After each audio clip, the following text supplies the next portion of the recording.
Today on Uncommonly Good MTG, we're taking a look at my top five favorite decks of June 2023. Will there be anything but Urbrask Forge decks on the list? I don't know, it's hard to tell. Stay tuned to find out more.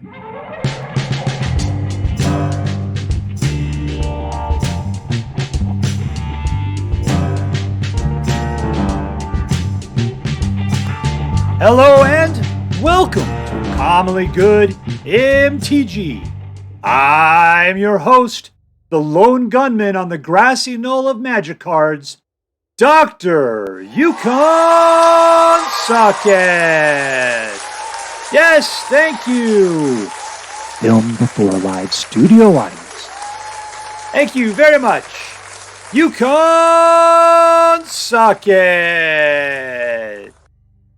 Word to your mama. So I'm broadcasting to you today from my secret underground headquarters, and it's Top 5 Favorite Decks Day. Top 5 Favorite Decks Day. Top 5 Favorite Decks Day. I love Top 5 Favorite Decks Day. You know why? It's because every day I try to put out a new deck. I'm just trying to put out a new deck, and I'm just flailing around, and I play so much garbage out there. And what I like about Favorite Decks Day is looking back over the month and saying, what were my 5 favorite decks? And I get to go back and review them. And you know what I find? I find those decks that I absolutely had a fantastic time with. And it reminds me about how much I love playing Magic cards. Because, yeah, you play it like whatever, 30, 31, different decks in a month. A lot of them are going to stink. But man, and I'm playing a lot more than just that. And it gets so frustrating. But man, these decks make it all worthwhile. And I'm sharing them with you. So man, looking back at last month, there was some great decks. And I got to say, Urbrask Forge, man, that card's still sticking with me as the thing that I love so much. All right, so let's see. How many decks did I play? Let's see. In the last 30 days, I played 70 decks. I played 493 games, which means that I played like 2.2 decks per day, a little over 16 games per day, roughly 7 games per deck. That's what I had to do. And you know what the worst part about that is? I took a week off in there too. A week off. So vacation, everybody. Went back to my upstairs Hollywood Magic the Gathering school and taught a course to all the new and upcoming evil doctors in magicology that are coming out one day or another. All right, so let's talk about what makes a deck my favorite deck. What it makes a deck, puts it onto that list there, right? All right, so number 1, the deck has to have a good chance of winning. It doesn't have to be a deck that wins all the time. It doesn't even have to be like rank competitive. It just has to be a casually competitive deck, as I like to put it.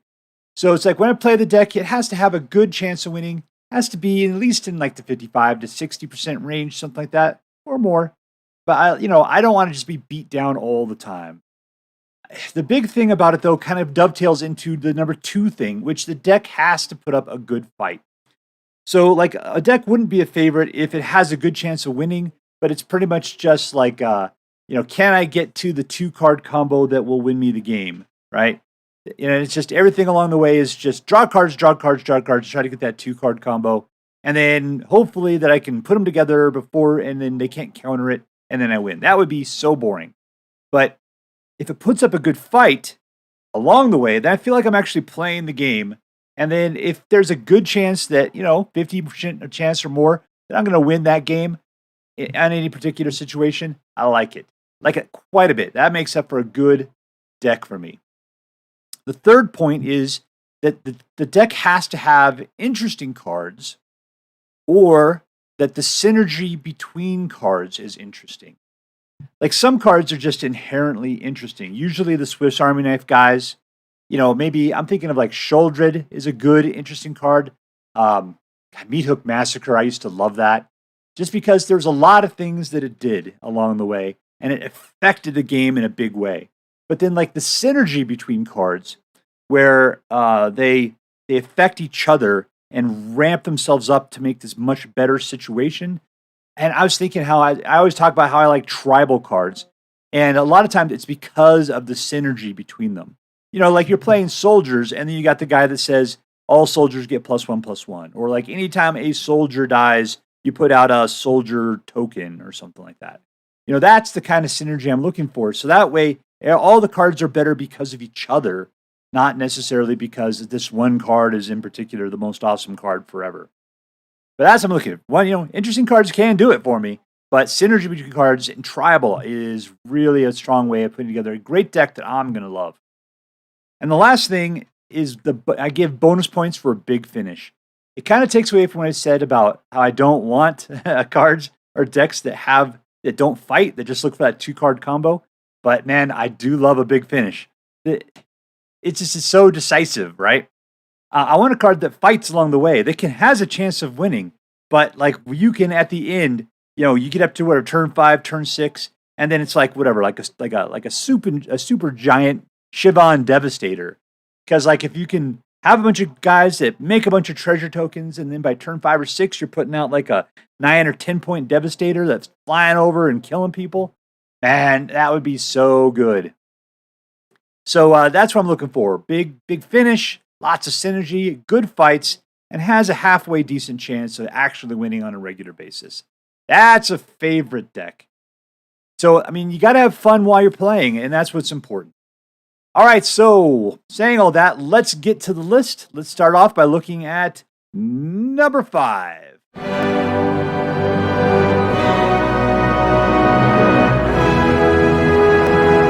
right, playing against Vampire Kibba. Vampire Kibba. I'm going to go Kib you. 1, 2. Sure, you're okay. 3, 4.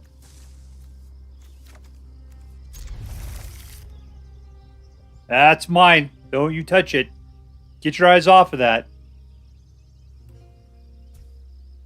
We're playing Selesnya colors there with the dog. I leave my crystal alone. Jesus, people.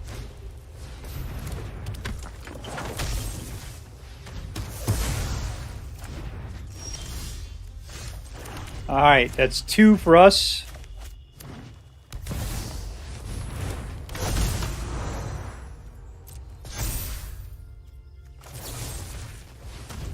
Death! Alright, 3 gets us into... Ooh, cancel. Let's go for Graveyard Trespasser. I'd like to start ripping apart graveyards right now.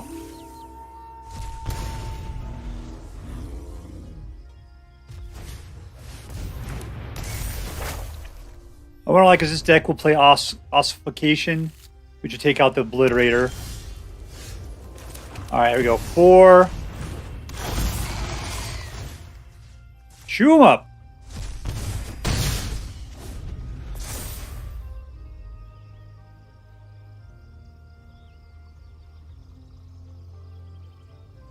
That's ossification talk right there.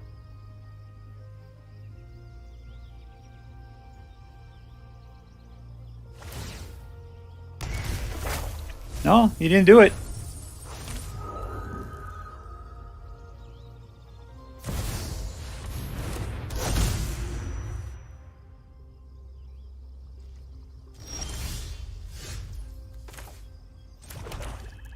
Okay, go for the throat. It's not that big of a deal for us. Let's go with what we got. Chew that guy up. In for the attack. I can put out another Obliterator.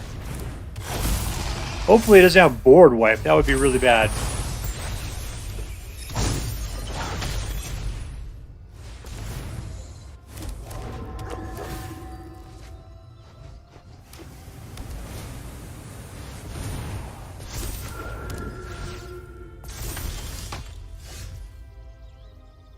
Alright, so what? Spirits are our deal. You know, I don't particularly care for is this guy.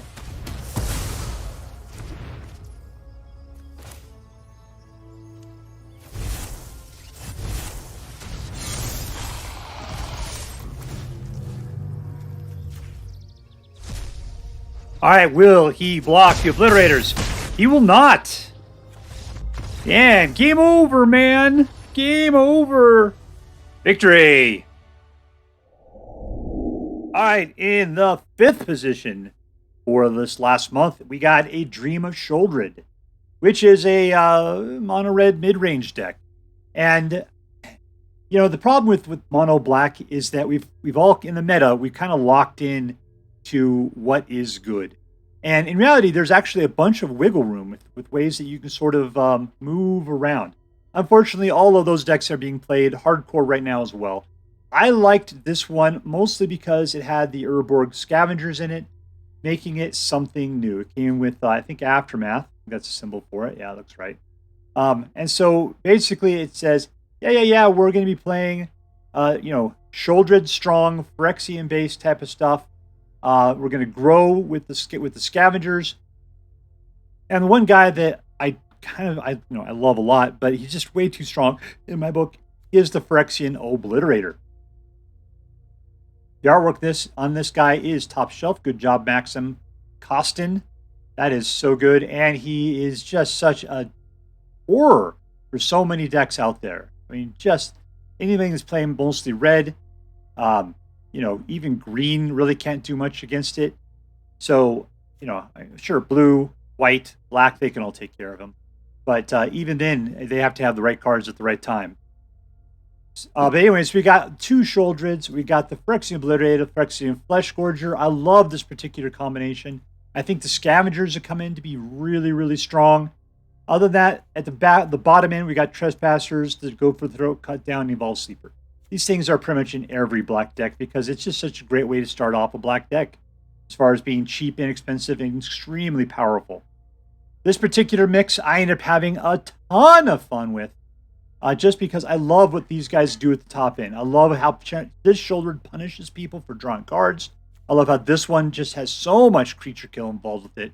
Plus, if you can get to that last turn, you just get every creature. And that is the best. That is that's like the heroine of Magic cards, is getting to Sheoldred's big ability right there. The only thing that's bad is I don't think she works well with Scavengers. Because what is it? Scavengers exiles creatures from a graveyard, and then you need to have 8 cards in a graveyard to be able to activate this one. It has to be an opponent's graveyard. So these kind of work against each other, but in one way or the other, either this one's going to be growing and they kill it, at which point then you can start shouldering it this way. Whatever, man, it's going to work out. You decide what works best to you. They're kind of against each other, but I still thought it was a great deck. Lots of fun regardless. So anyways, love me a good mono black deck. This one was my favorite from June. Number 5 on my list, Dream of Sheoldred.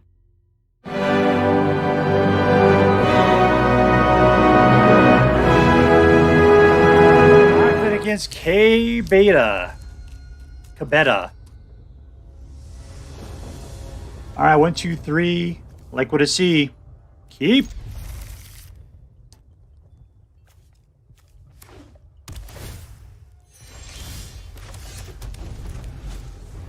Now, what are we doing? We're going to be looking for better cards, apparently. That is a good card. All right, so we need a nice land. Let's just take that.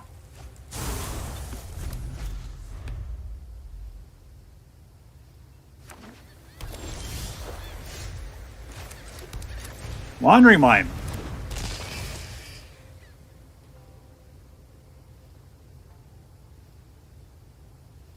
We'll just clear our brains and think about the future. What are we going to get out of this picks? We're going to get ourselves a nice Jace.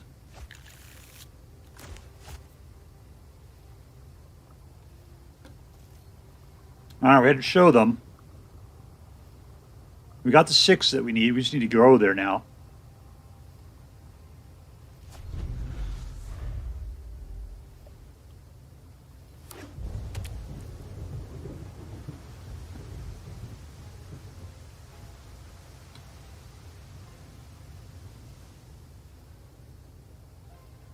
We're going to beat this guy down with 2/1 flying Wandering Mine.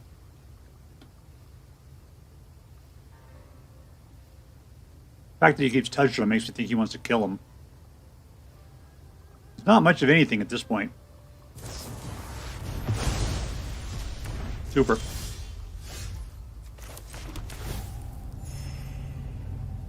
We're good.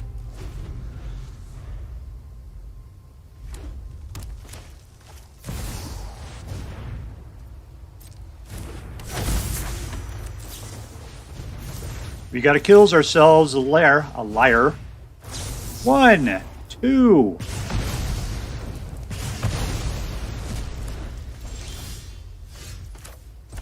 All right, 5. And we're done.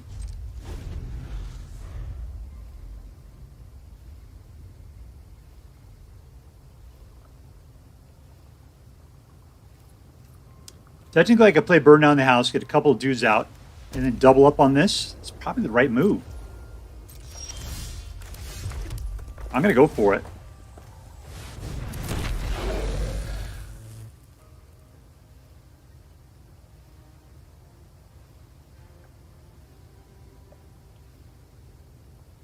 All right, Smoke Monkey. Good for you. Just I need to have casualty too, so leave the other guys alone.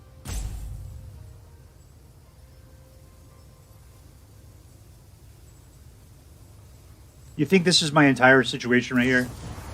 Ah, well, okay, my plans are distraught. But anyways, there you go. 1 to the face.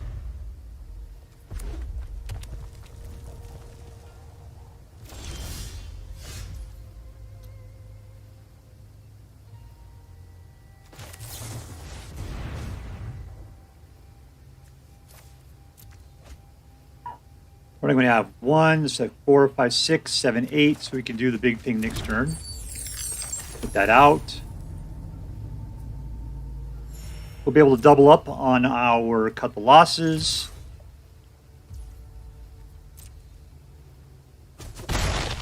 Fires of Victory can hold us through on this turn if we need to. 6, 7, 8, 9. All right, let's see what happens here. Ooh, I don't like it. Looks like he's got counter spells.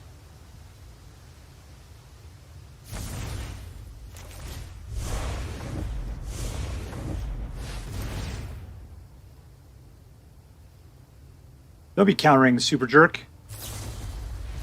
No, that's fine.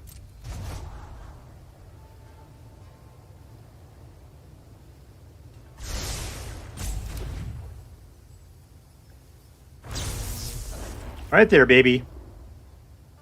You have a quarter of your deck left after this. Of course, you can play a super jumbo guy. You're down to 12. You know who can take care of that? Jace. Jace can.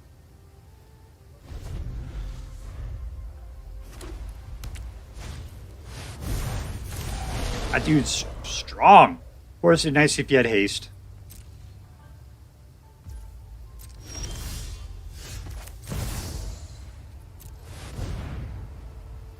That's the bomb. 1, 2, 3, 4, 5.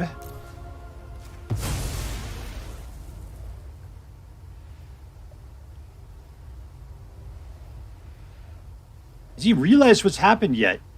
There we go. That's a touchdown.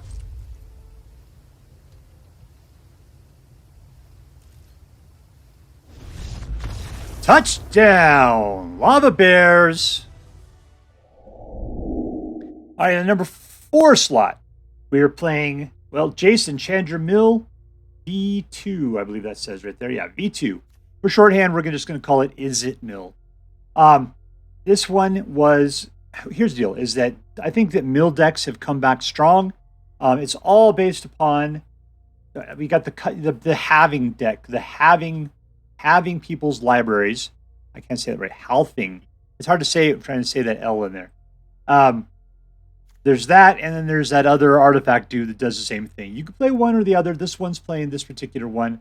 It's got Casualty 2, which is, I think, even better. Thing is, it costs you the full 6 to be able to play. The other guy you can play for 4, provided you get him out of your graveyard. Anyway, all those are all good, and it's an artifact, so that way it can be played as well, except for unearthing it requires you to play blue to be able to play it. Whatever. But the big bonus here is the fact that we got Chandra, who anytime you play an instant or sorcery, you copy it. So that's why you're looking for cut your losses as a sorcery, because if you got Chandra out, you play the 6, at which point then this will happen. Plus, you can use her to pump in the 2 additional mana, which means it's only going to cost you 4 to be able to play it. Okay, so Chandra and cut your losses is a little bit of a combo right there. A little bit to help you get your way to the full mill. And I think the thing about this deck that I like the best, is a lot of mill decks, are control decks. So they're going to have a lot of like white for like board wiping, just like wipe the board. We got that Brotherhood End. We got that in Burn Down the House. The other thing is you might play with black, right? So you could go creature kill. But we're playing that with red in this case. We're Fires of Victory and Flame Blessed Bolt. And then Chandra doing its thing. And so I think to me the deal is that I love the red version of it. One thing that's nice about red is if you play it right, let's see if I can find what I'm looking for here. Nothing. Okay. I'm going to say if you go for something that's more like Lightning Strike, you can start shooting people in the face. Because one thing sometimes you got to do in a mill deck is you actually have to go and kill people. Like with the creatures and stuff. You can't just count on the mill to happen. And there was at least one game where I had to do that with this deck. I had to win, I think, with these devils or something. So, good for me. I'm not quite exactly sure how I did it, but I did it. Between that and the Kamigawa Red putting out some dudes, Chandra is able to do damage up to 2 targets, which would be something, and a player potentially. You can do it. You can attack for 2 points with this Wandering Mind. Anyways, this deck has that kind of aggro feel that I like so well. It doesn't. It just feels like it should. It doesn't have aggro in the least in there. Galvanic Iteration for bouncing. I don't know. I just had so much fun. Probably because it was red. Because there's so much red in here, I totally dug it. That's why I thought, it can burn down the house, baby. Come on. Other than that, you just got Jace, Cut Your Losses, and Chandra doing their best to mill the hell out of everybody, right? All right, so there you go. In the number 4 spot, tons of fun. Chandra and Jace Mill V2.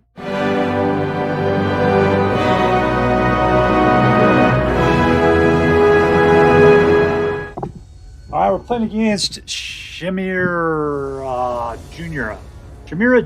That sounds good. Keep. We need 3 mana. We got 2. Really hoping we pick up that 3rd mana along the way here.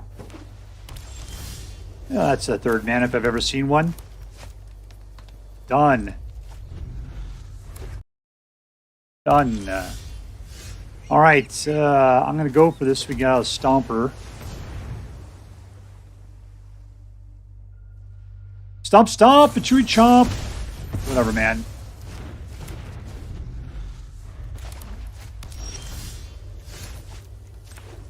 Let's try it again. Stomp, a chewy chomp.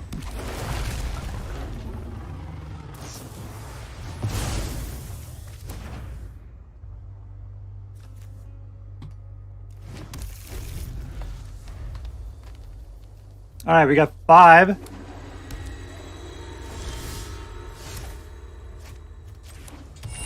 Let's play him again.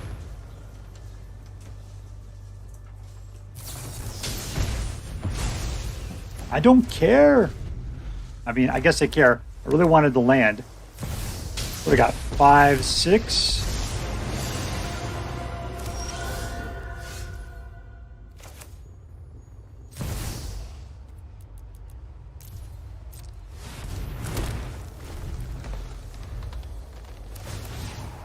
I got a nice Titan of Industry coming up here.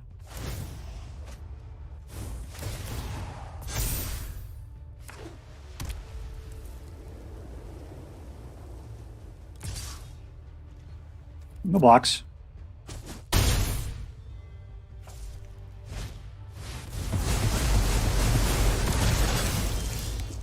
Kind of wanted all those, you stupid jerk.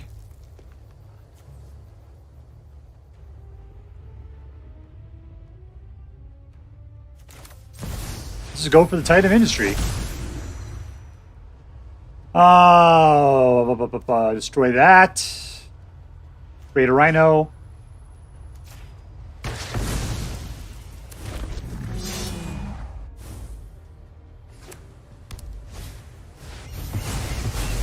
Yeah, keep it up. Buzzball. 4, 5, 6, 7. So that's 5 in this case.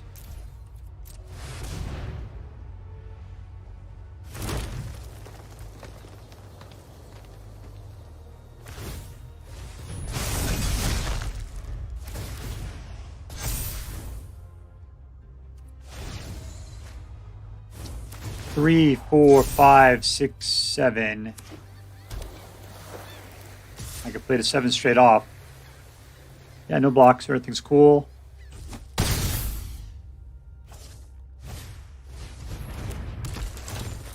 Come on, no math. I don't want to do math on this.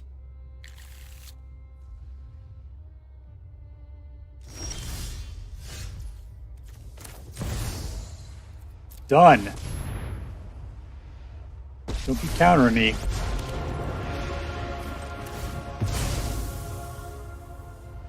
Boom, boom! All right. I was a little too quick on the draw, apparently. Nope. All attack. Go for the face.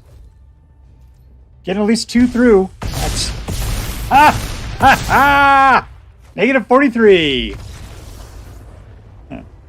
Victory! And in the third position, we have Slightly Simic. And, man, this deck was so good. I say this. When Tatiova came out and Awake in the Woods came out, I loved that deck back then. Let's have from, I forget what that symbol stands for at this point. But anyways, this is Dominaria. I think this might be Brothers War or something like that.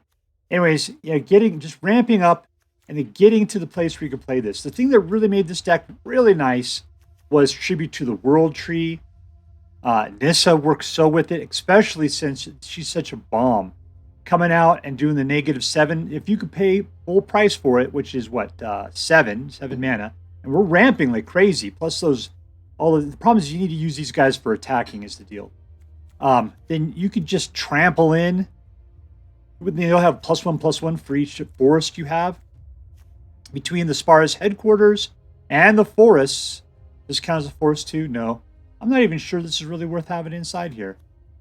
We got a little bit of islands there. But anyways, you're going to have a good amount. Pump all these guys up, just send them in. What are people going to do? And if they can get Tatiova in there to make them flying, man, that is going to be incredible. So anyways, you saw it. It works great. This is a great deck. It's called Slightly Simic just because it's green, green, green, green, green, green, green, green. 1 blue mana right there. And the funny part is we got to choke in all of this blue mana just so we can get one thing to trigger off Tatiova. A legendary at that. Just so that we can possibly have her play at some point. Maybe this is a bit overkill just to get that 1 mana, especially since like Llanowar Loam Speaker has 1 mana of any color. It's kind of overkill, but whatever. I replayed it. This deck was great as is. I would highly recommend it. It was great as far as being a true just like ramp and aggro green trample kill deck. There's not much people can do. It's like the crane move in Karate Kid. If done right, there is no defense. All right, so there you are. Number 3 this month, Slightly Simic.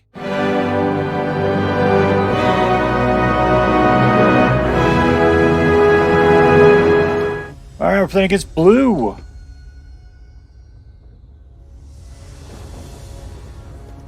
Two mana. Not the 2 I need. That is much better. All right, let's see what we can do with that. And we'll get rid of the dragon.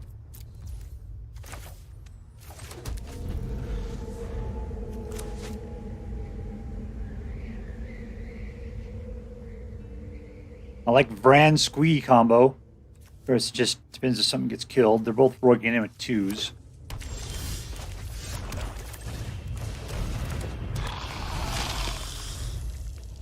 Not much of an actual combo. I'm just betting things are going to die. 5 for Rankle and Thorben.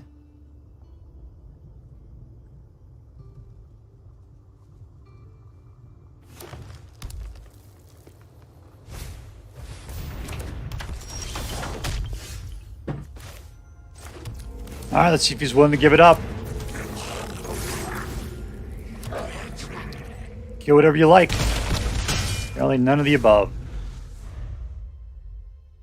Ooh, Mishra on the next turn. Be great if you pulled a mana, huh? We did it!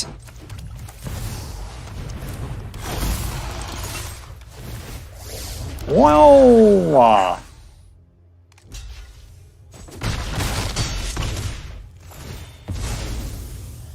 Nice! Tasty, too. Ooh, this has been great. Don't do something stupid like putting out something awesome. All right. All right, be done. You got 1 mana. Don't do something stupid. And he did something stupid. Dang it. There goes poor Mishra. And he's got a ton of blockers at this point.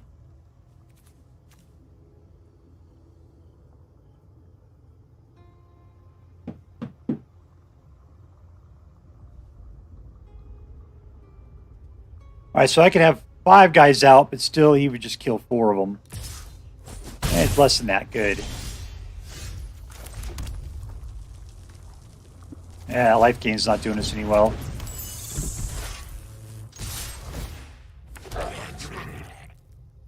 All right, so we're going to get at least 4 through at this point.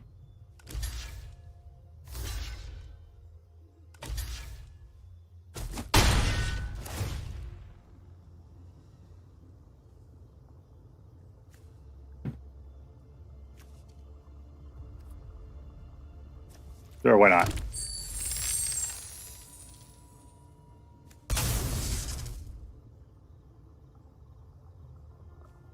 Give it up, yo. You should give up this guy. Oh, the wrong one!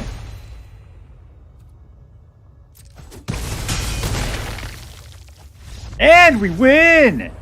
Suck it! Oh, I didn't even see that coming. And coming in number 2 for June, it's Rakdos Lifedrain. You know, the big thing about this tech is it had Urabrask's Forge in it. I felt bad because I've been trying to stay away because I would probably do every single deck with Urabrask's Forge in it if I had the opportunity. But this deck came out, and when I saw it, it had Urabrask's Forge in it. But really, it's the other cards in this deck that really brought this thing together. Mishra. See, that's the thing. Is this is mostly about putting out little dudes. Because it's when you attack, your opponent loses life and you gain life equal to the number of attacking creatures. We're just trying to get out a bunch of guys. Where are they coming from? Urabrask's Forge, Squee, Jadar, Burn Down the House. Vran helps to do the life drain as well. You can sacrifice him to the body dropper, and this guy grows. I mean, it was really, really, really good. But Mishra really worked well with everything that was going on. Everybody kept waiting for a dragon engine to come out. There are no dragon engines in here. I mean, I suppose you could put them in. You could, just so you can activate Super Mishra at some point. I'm not sure. But this deck was so good as it is. I kind of liked it because I kind of felt like people were staying away. It's because they thought, oh, whatever. It's just, if it was me, I would kill Mishra. I would kill Mishra 10 out of 10 times. If I had a choice, he would be dead because I would not trust that a dragon engine wouldn't come out at some point. But anyways, I love the fact that this has got that, it's got that life gain kind of built into it, but it's draining it away from your opponent. So it does that good double duty because life gain is what's going to win you against so many aggro decks out there right now. While draining is going to be a perfect thing. And then you just keep hammering at it. And this deck just keeps regenerating itself and bringing back some more dudes and just taking it. It just has a nice feel to it. It does a good job of keeping itself alive. And it is bloodthirsty. So that's it for number 2, Rakdos Lifedrain.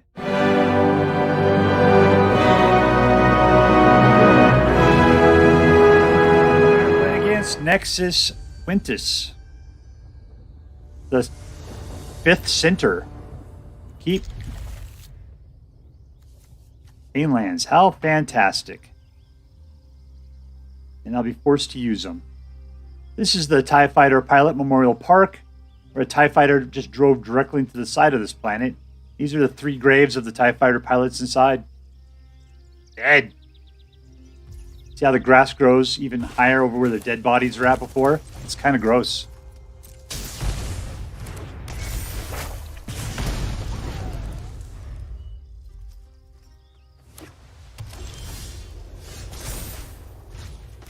All right, we'll get out a nice beast collar.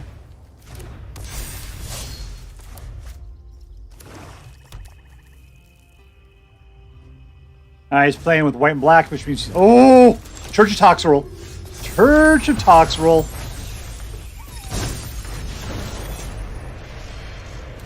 Let's lay this dude down. All right, there is 0 way he's going to block. I don't care. I'd be totally willing to trade regardless.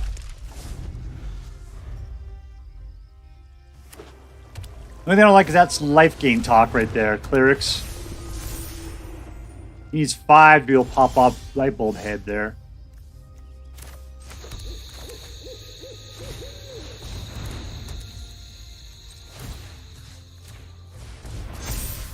All right, all in. Yeah, block it up, baby.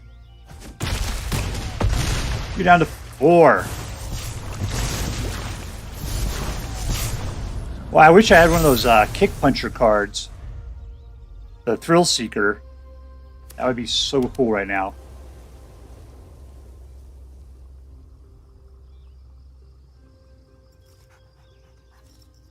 His only hope really is to kill the bloated contaminator and then chump. No, that's all for him.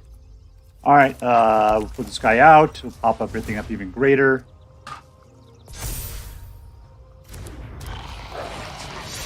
Let's roll with another guy. Just to make sure. All in. All in. All in. Yep, there's 1 down. There's 2 for the block. 2 straight in. That was his only choice, man. That was his best thing. Other than wiping the board.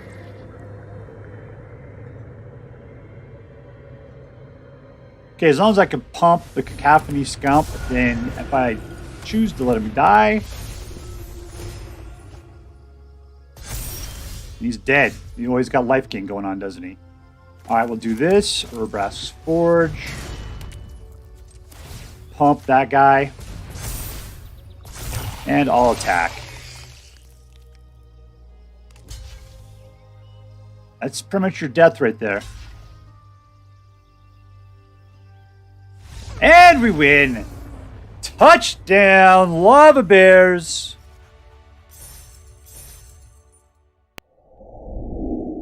Here we are with the #1 deck from June, which would end up being called Gruul Momentum. God, it was so incredible. What did I really like about this deck? I loved how these cards just sort of work together. I love the fact that they just kept gaining counters, the proliferate, the way that they grew themselves, a little bit poison even. I mean, it was just so much fun. It just was, I mean, you just started fielding guys, and it was just so hard for other people to keep up with you. It was aggressive, it was cheap, it was incredible. I mean, I love a good mono red deck, and this deck just did what mono red can't do, which is grow on its own, and it does it. And #1, it has Urbrask's Forge in it, and that is my favorite card of May and June so far. I mean, you know, you were seeing, what was it, Boros Nuke there for a while. It has transitioned into pretty much any way that I can maximize Urbrask's Forge is my new favorite mechanic. I don't know if I'd call that a mechanic, but my new favorite strategy. It's all about Urbrask's Forge. Look at that thing. It's big old, like, I don't know, bee butt it's got there. Just love that thing. I mean, I know it's just a fire inside of a cage, but it looks like a bee's butt to me. All right. So this was that #1 deck. Just so aggressive. So, I don't know, it was capable of taking care of itself. It was just so impressive. It was just such incredible fun to play. That's why it got the #1 spot for last month. All right, so there you go. There is my list of my top 5 favorite decks from June of 2023. I gotta say, my big problem is that I love Urabrask Forge. I almost want to make all my decks just be Urabrask Forge decks with other stuff swinging around on the side. And every day would just be some different version of Urabrask Forge. I know that would be incredibly boring in the long run, but oh man, I love Urabrask Forge so much. Secondly, I gotta say, in mid-May we came into March of the Machines Aftermath. It wasn't that big of a splash, but still there are a number of good Aftermath cards out there that really do a great job, and I think that we really started to see their impact on the meta, and they're just good enhancements to the decks that are currently out there. So nothing that's going to stand alone, like with the whole sets of things that are Aftermath related. But individually, those cards are going to start to weave their way into our decks a lot more, and they're a good addition. I really appreciate them being added. I can see why they're sort of stapled on. So there you go. I hope that you enjoyed June as much as I did, and I'm looking forward to July. Till later, dudes. That's all for now. If you enjoyed this video, please make sure to like and subscribe. From all of us here in the underground secret headquarters of Uncommonly Good MTG, have a great day. In the words of my people, be excellent to each other, and party on, dudes.